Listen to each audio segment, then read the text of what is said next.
Y'all gotta watch Washington Black on Hulu. It's got a mix of steampunk adventure during the antebellum era.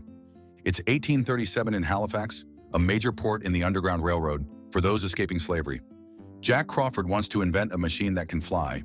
His actual name is George, but uses the alias Jack.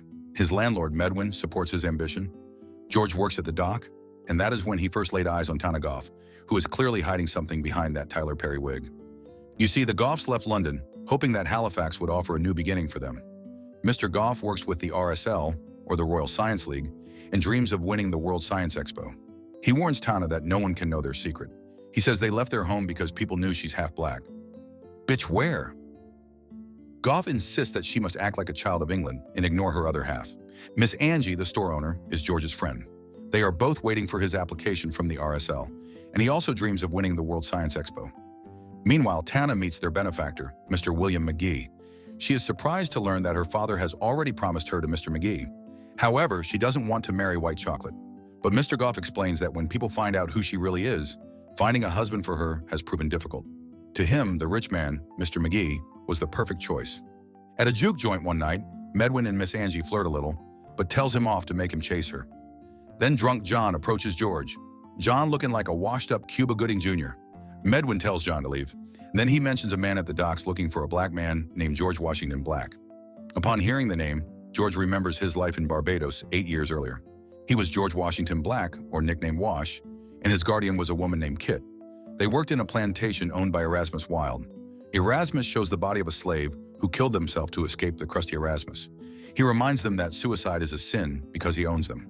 He threatens them that he'll go after their family if they cross him. I just know Erasmus stank. Years have passed, but George still remembers the chant Kit taught him. They mutter this chant every time one of them dies.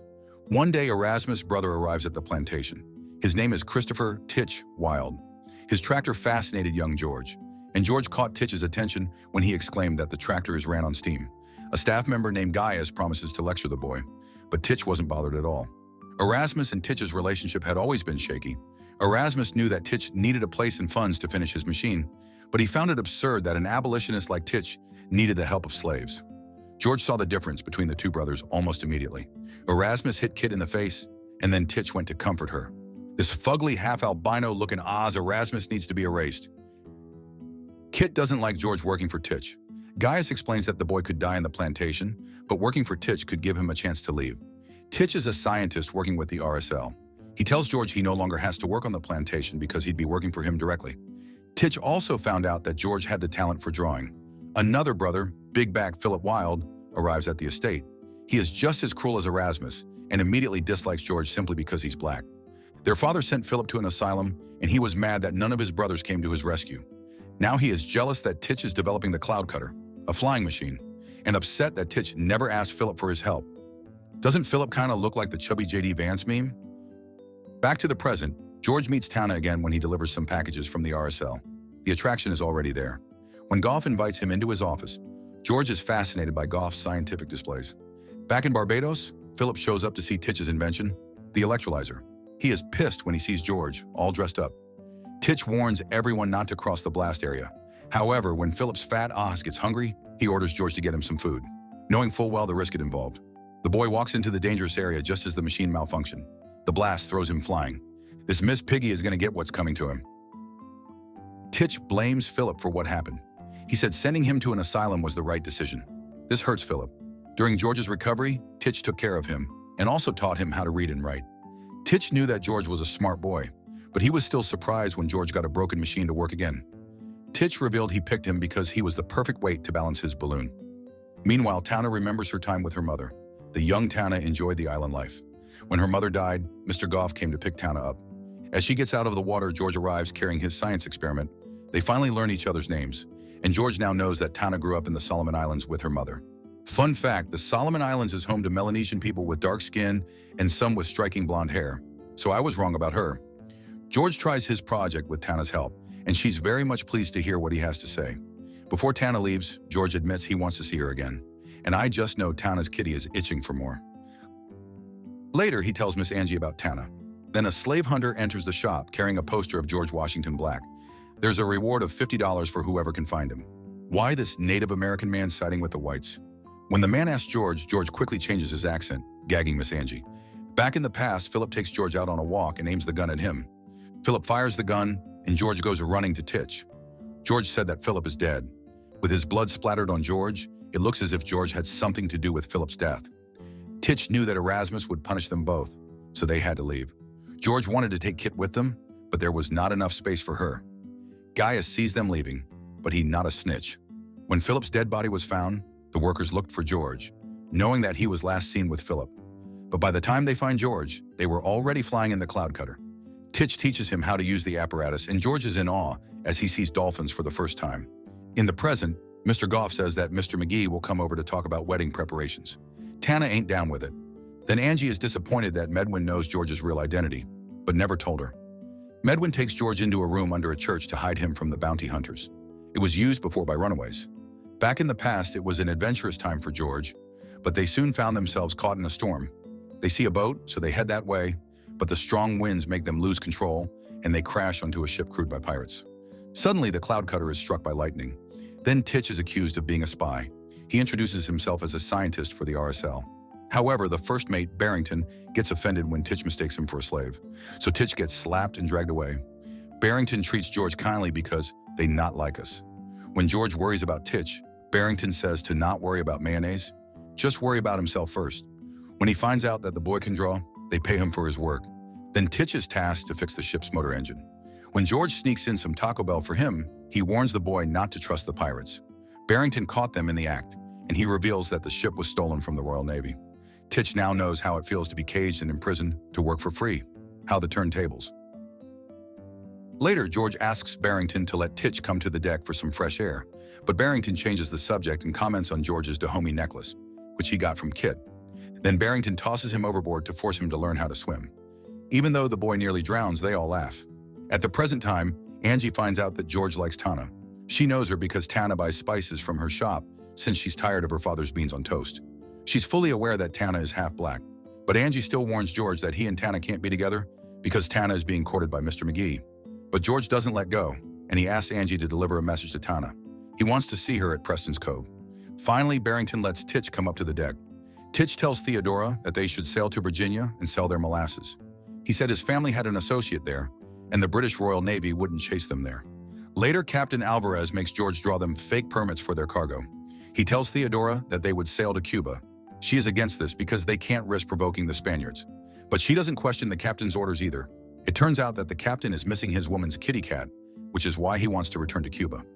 When Theodora finds George sketching Havana Rosa, she confronts the captain. She tells him it's not right to risk the crew's life for his throbbing eggplant. So Theodora plans a mutiny because ain't no man finna tell her what to do. She tells the crew what she found out. Still, Barrington sides with Captain Alvarez. Just as Barrington gets the upper hand, the crew decides to kick the two men off the Ave Maria. Barrington says goodbye to George and advises him to pick a good teacher to guide him. And I just know Titch is celebrating gleefully.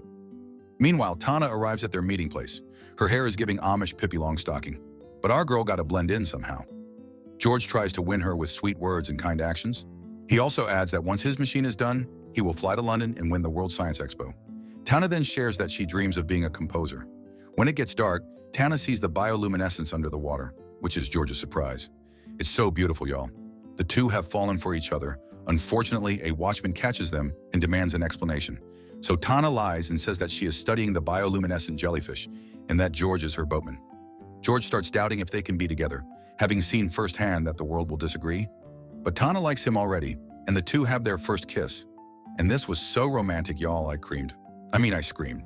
Elsewhere, Medwin finds the bounty hunters looking for George. John Willard then reveals that George Black killed a white man, and that explains why the reward for his capture is so high. After Medwin confronts George for killing the white man, he's not one to side with the white man, but having someone like George can put everyone in trouble, because the bounty hunters are here for vengeance as well. So George tells them what really happened in Barbados. 8 years ago, during a meal, Philip announced that their father is dead. Erasmus was to return to London, and Titch was to run the plantation. Titch is disappointed that Philip withheld such information. Later that night, feeling sorry for Titch, George draws a family portrait for the Wilds. When Philip sees it, he's shocked to see how chunky he is, but also says that the family is a lie. The next day, Philip asks George to walk with him. It's the most exercise Philip has ever gotten. With a gun in his hand, Philip loads it, and it honestly takes like 30 minutes to load. He tells the boy that Titch is only going to hurt him. He then points the gun at the boy, but George said he doesn't want to die. Then Philip shoots his double chin.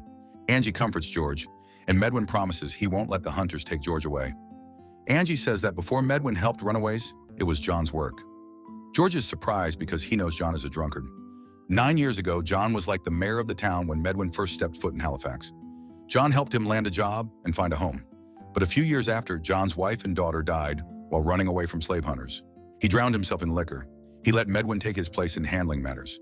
But one day, John took all the money in the safe and spent it all. Later, a bounty hunter approaches Mr. Goff in Tana. He knows that Tana was with a black boatman, and he wants to know the man's identity.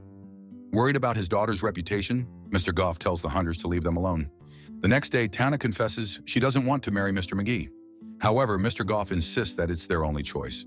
They're currently broke Aussies, destitute, impoverished, without prospects. They've run out of opportunities after Tana told everyone in London that she's half black. They're now relying on Mr. McGee's good graces. Then, Lady Whistledown's latest gossip drops. The wedding announcement has been printed, so now everyone knows. When George finds out about the engagement, he's heartbroken. He tells Angie to burn his drawing of Tana, but instead Angie talks to Tana and offers to help her see George.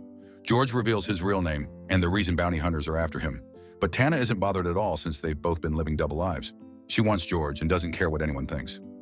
Later that night, John barges in, telling George they have to go. He says that Medwin is waiting. They use a secret passageway, and it's claustrophobic. It's too late when Angie discovers that George is missing. You see, John has tricked George into getting captured by the bounty hunters. They bag George and beat him up, all for John to get some coin. A man named Willard identifies George by the scar on his chest. He says George is a threat because of his aspirations, knowledge, and dreams. Willard intends to kill him. Lucky for George, Medwin arrives just in time to save him and kills all the sour milk. He takes the reward money and hands it to George. John yells at them and says that's his money. Medwin confronts John for what he did. John is too far gone. He wants to rat out George again and get more money. Medwin can no longer talk some sense into him. Medwin hugs his friend one more time before finally stabbing him to death. John is somewhat relieved as he'll finally get to see his family again. These were just the first 3 episodes of Hulu's Washington Black. There are 5 more episodes that we could cover in 2 more parts. Should we cover the rest? I've fallen in love with so many of these characters, and I'm glad Sterling Brown produced this. He needs to be the new Tyler Perry, giving us quality black excellence. Hey, if you like this video, make sure you subscribe now and turn on the notification because YouTube isn't recommending my videos.